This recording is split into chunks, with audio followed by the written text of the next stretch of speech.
Hi hello ನಮಸ್ಕಾರ ವೀಕ್ಷಕರೇ, welcome back to my YouTube channel. ಈ ವಿಡಿಯೋದಲ್ಲಿ ಭವ್ಯಗೌಡ ಹಾಗೆ ತ್ರಿವಿಕ್ರಮ್ ಅವರ ಸ್ನೇಹ ಹೇಗಿದೆ ಅಂತ ತಿಳಿದುಕೊಳ್ಳೋಣ ಬನ್ನಿ.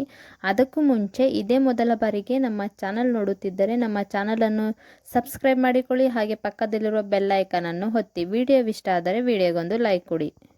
ಬಿಗ್ ಬಾಸ್ ಕನ್ನಡದಲ್ಲಿ ತ್ರಿವಿಕ್ರಮ್ ಮತ್ತು ಭವ್ಯಗೌಡರ ನಡುವೆ ಆಪ್ತ ಸಂಬಂಧ ಬೆಳೀತು. ಹೀಗೆ ಬಿಗ್ ಬಾಸ್ ಮನೆಯಲ್ಲಿ ಕ್ಯೂಟ್ ಜೋಡಿ ಎಂದೇ ಖ್ಯಾತಿ ಪಡೆದಿದ್ದಾರೆ. ತ್ರಿವ್ಯ ಫ್ಯಾನ್ಸ್ಗಳು ಕ್ರಿಯೇಟ್ ಆಗಿತ್ತು. ಹೀಗೆ ಬಿಗ್ ಬಾಸ್ ಮನೆಯಿಂದ ಹೊರ ಬಂದ ಮೇಲೆ ಕೆಲ ದಿನಗಳ ಕಾಲ ತ್ರಿವಿಕ್ರಮ್ ಮತ್ತು ಭವ್ಯಗೌಡ ಅವರು ಜೊತೆಯಲ್ಲಿ ನೋಡಿದ್ವಿ.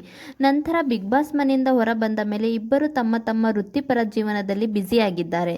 ತ್ರಿವಿಕ್ರಮ್ ಮತ್ತು ಭವ್ಯಗೌಡ ಅವರ ಸಂಬಂಧ ಗೆಳೆತನ ಮಟ್ಟದಲ್ಲಿ ಮುಂದುವರಿತಿದೆ ಎಂದು ತಿಳಿದು ಬಂದಿದೆ. ತ್ರಿವಿಕ್ರಮ್ ಮುದ್ದು ಸೊಸೆ ಧಾರಾವಾಹಿಯಲ್ಲಿ ನಟಿಸುತ್ತಿದ್ದಾರೆ ಮತ್ತು ಭವ್ಯಗೌಡ ಅವರು ಕರ್ಣ ಧಾರಾವಾಹಿಯಲ್ಲಿ ಕಾಣಿಸಿಕೊಳ್ಳುತ್ತಿದ್ದಾರೆ. ತ್ರಿವಿಕ್ರಮ್ ಅವರ ನಟನೆಯ ಮುದ್ದು ಸೊಸೆ ಧಾರಾವಾಹಿ ಇತ್ತೀಚೆಗೆ ಪ್ರಸಾರ ಆರಂಭಿಸಿದೆ. ಈ ಧಾರಾವಾಹಿ ಎಲ್ಲ ಕಡೆಗಳಿಂದ ಮೆಚ್ಚುಗೆಯನ್ನು ಪಡಿತಾ ಇದೆ. ಇನ್ನು ಈ ಧಾರಾವಾಹಿಯ ನಾಯಕಿಯಾಗಿ ಪ್ರತಿಮಾ ಠಾಕೂರ್ ಅವರು ನಟಿಸುತ್ತಿದ್ದಾರೆ. ಬಿಗ್ ಬಾಸ್ನಿಂದ ಸಿಕ್ಕ ಖ್ಯಾತಿಯಿಂದ ತ್ರಿವಿಕ್ರಮ್ ಅವರಿಗೆ ಈ ಆಫರ್ ದೊರೆತಿದೆ ಅಂತಾನೆ ಹೇಳ್ಬೋದು. ಇನ್ನು ಬಿಗ್ ಬಾಸ್ ಮನೆಯಲ್ಲಿ ಇವರ ಆಪ್ತ ಎನಿಸಿಕೊಂಡಿದ್ದ ಭವ್ಯಗೌಡ ಕೂಡ ಹೊಸ ಸೀರಿಯಲ್ನಲ್ಲಿ ನಟಿಸಲು ರೆಡಿಯಾಗಿದ್ದಾರೆ. ಹಾಗಾದರೆ ಭವ್ಯಗೌಡ ಹಾಗೂ ತ್ರಿವಿಕ್ರಮ್ ಅವರ ಸ್ನೇಹ ಹೇಗಿದೆ ಅಂತ ಈ ವಿಡಿಯೋದಲ್ಲಿ ನೋಡೋಣ ಬನ್ನಿ. ಬಿಗ್ ಬಾಸ್ ಮುಗಿದ ಬಳಿಕ ತ್ರಿವಿಕ್ರಮ್ ಹಾಗೆ ಭವ್ಯಗೌಡ ಅವರು ಈವರೆಗೆ ಹೆಚ್ಚು ಎಂದರೆ 2 ಬಾರಿ ಮಾತ್ರ ಭೇಟಿಯಾಗಿದ್ದಾರಂತೆ. ಇಬ್ಬರ ಮಧ್ಯೆ ಒಳ್ಳೆ ಗೆಳೆತನ ಇದೆ. ಆದರೆ ಇಬ್ಬರು ಅವರದ್ದೇ ಆದ ಕೆಲಸದಲ್ಲಿ ತೊಡಗಿಸಿಕೊಂಡಿದ್ದಾರೆ. ಭೇಟಿಯಾಗಲು ಸಾಧ್ಯ ಆಗುತ್ತಿಲ್ಲ ಎಂದು ಹೇಳಲಾಗುತ್ತಿದೆ. ಗೆಳೆತನ ಮುಂದುವರಿದರೂ ಅದಕ್ಕೆ ಬೇರೆ ಏನು ಅರ್ಥ ಇಲ್ಲ ಎಂದು ತ್ರಿವಿಕ್ರಮ್ ಅವರು ಹೇಳಿದ್ದಾರೆ.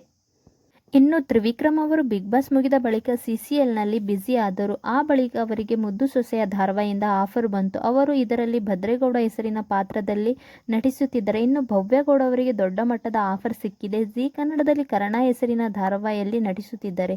ಇದರ ಪ್ರೋಮೋ ಇನ್ನಷ್ಟೇ ರಿಲೀಸ್ ಆಗಬೇಕಿದೆ. ಈ ಧಾರಾವಾಹಿಗೆ ಕಿರಣ್ ರಾಜ್ ಅವರು ಹೀರೋ ಆಗಿದ್ದಾರೆ. ನಮ್ರತಾ ಗೌಡ ಅವರು ಈ ಧಾರಾವಾಹಿಯಲ್ಲಿ ಕಾಣಿಸಿಕೊಳ್ಳುತ್ತಿದ್ದಾರೆ. ಇನ್ನು ಬಿಗ್ ಬಾಸ್ ಮನೆಯಲ್ಲಿ ತ್ರಿವಿಕ್ರಮ್ ಹಾಗೂ ಭವ್ಯಗೌಡ ಅವರು ಕ್ಲೋಸ್ ಆಗಿದ್ದರು. ಇವರಿಬ್ಬರ ಮಧ್ಯೆ ಸಾಕಷ್ಟು ಬಾಂಧವ್ಯ ಬೆಳೆಯಿತು. ತ್ರಿವಿಕ್ರಮ್ ಅವರು ಪರೋಕ್ಷವಾಗಿ ಭವ್ಯಗೆ ಪ್ರಪೋಸ್ ಕೂಡ ಮಾಡಿದರು. ಆದರೆ ಭವ್ಯ ಕಡೆಯಿಂದ ಯಾವುದೇ ನೇರವಾದ ಉತ್ತರ ಸಿಕ್ಕಿರಲಿಲ್ಲ.